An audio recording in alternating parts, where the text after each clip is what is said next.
కేసీఆర్ పిలుపు కోసం ఆయన తనయ కవిత ఎదురుచూస్తున్నారా?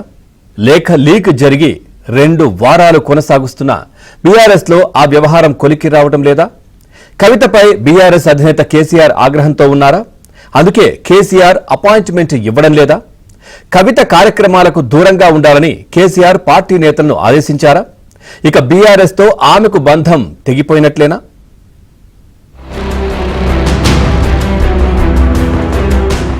ప్రతిపక్షం బీఆర్ఎస్ లో ఎమ్మెల్సీ కవిత వ్యవహారంపై ఉత్కంఠ కొనసాగుతోంది. బీఆర్ఎస్ అధినేత కేసీఆర్ కు కవిత రాసిన లేఖ లీక్ అయిన వ్యవహారం జరిగి 2 వారాలు దాటింది. ఈ వ్యవహారం బీఆర్ఎస్ లో ప్రకంపనలు సృష్టిస్తూనే ఉంది. మరోవైపు BRS working president KTR target గా కవిత చేసిన కామెంట్స్ పార్టీలో ఆధిపత్య పోరుకు సంకేతమని రాజకీయ పరిశీలకులు భావిస్తున్నారు. ఈ నేపథ్యంలో బీఆర్ఎస్ లో ఏం జరుగుతుందో తెలియక సొంత పార్టీ నేతలు తలలు పట్టుకుంటున్నారు. అటు కవిత వ్యవహారంపై బీఆర్ఎస్ అధినేత కేసీఆర్ తీవ్ర ఆగ్రహంతో ఉన్నారని సమాచారం. పార్టీలో అంతర్గత వ్యవహారాలను బయటకు మాట్లాడటంతో కేసీఆర్ కోపంతో ఉన్నట్లు తెలుస్తోంది.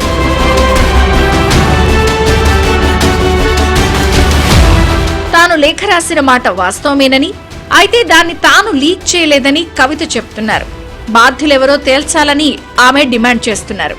లీక్ వీరులను పట్టుకోకుండా తనపై ఎదురుదాడి చేస్తున్నారంటూ వాపోతున్నారు.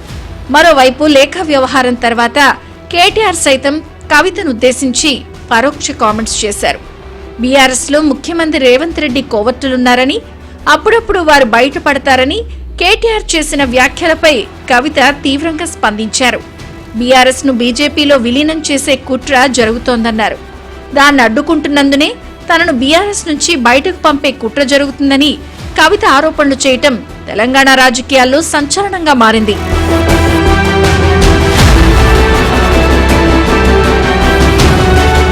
కవిత వ్యవహారంపై పార్టీలో గందరగోళం నెలకొంది. లేఖ వ్యవహారం వెలుగులోకి రాగానే బీఆర్ఎస్ వర్కింగ్ ప్రెసిడెంట్ కేటీఆర్ ను ఫామ్ హౌస్ కు పిలిపించుకున్నారు కేసీఆర్. కవిత వ్యవహారంపై చర్చించారు. దీనిపై ఎవరూ బహిరంగంగా మాట్లాడొద్దని కేసీఆర్ ఆదేశించారు. ఇదే అంశాన్ని కేటీఆర్ పార్టీ నేతలకు వివరించారు. దీంతో బీఆర్ఎస్ సీనియర్లు సైతం కవిత ఎపిసోడ్ పై మాట్లాడటానికి ధైర్యం చేయడం లేదు.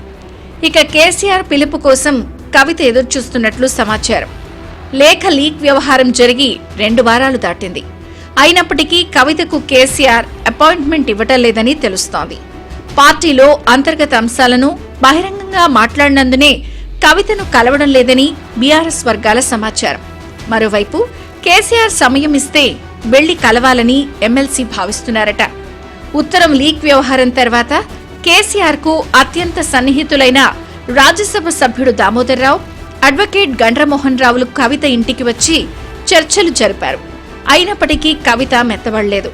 అయితే దామోదర్ రావు, గండ్రమోహన్ రావులను కేసీఆర్ పంపలేదని, వారే చొరవ తీసుకుని కవితతో చర్చలు జరిపారని బీఆర్ఎస్ వర్గాలంటున్నాయి.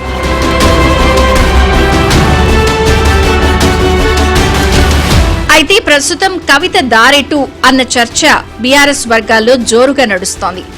నిజానికి కవిత కార్యక్రమాల్లో గతంలో బీఆర్ఎస్ నాయకులు, కార్యకర్తలు పాల్గొనేవారు. అయితే తాజాగా జాగృతి ఆధ్వర్యంలో కవిత నిర్వహిస్తున్న కార్యక్రమాలకు వారు దూరంగా ఉంటున్నారు. కేసీఆర్, కేటీఆర్ ఆదేశాలతోనే బీఆర్ఎస్ నేతలు కవిత కార్యక్రమాలకు దూరంగా ఉంటున్నారని సమాచారం. ఈ నేపథ్యంలో కవిత అసలు బీఆర్ఎస్ లో ఉన్నారా లేదా అనే చర్చ కూడా నడుస్తోంది. జాగృతి ఆధ్వర్యంలో కార్యక్రమాలు చేస్తున్న కవిత కేసీఆర్ ఫోటో వాడుతున్నారు. అయితే బీఆర్ఎస్ జెండాలు కనిపించకుండా జాగ్రత్తలు తీసుకుంటున్నారు. కేసీఆరే తమ నాయకుడంటూ కవిత పదే పదే ప్రస్తావిస్తున్నారు. ఇందులో భాగంగానే కేసీఆర్ కు కాళేశ్వరం కమిషన్ నోటీసులు ఇవ్వటాన్ని వ్యతిరేకిస్తూ జాగృతి ఆధ్వర్యంలో కవిత ధర్నాకు సైతం దిగారు. అయినప్పటికీ కవితకు కేసీఆర్ అపాయింట్మెంట్ ఇవ్వటం లేదన్న చర్చ సొంత పార్టీలోనే నడుస్తోంది. అయితే ఇప్పటికిప్పుడు తొందరపడాల్సిన అవసరం లేదని కవిత భావిస్తున్నారట.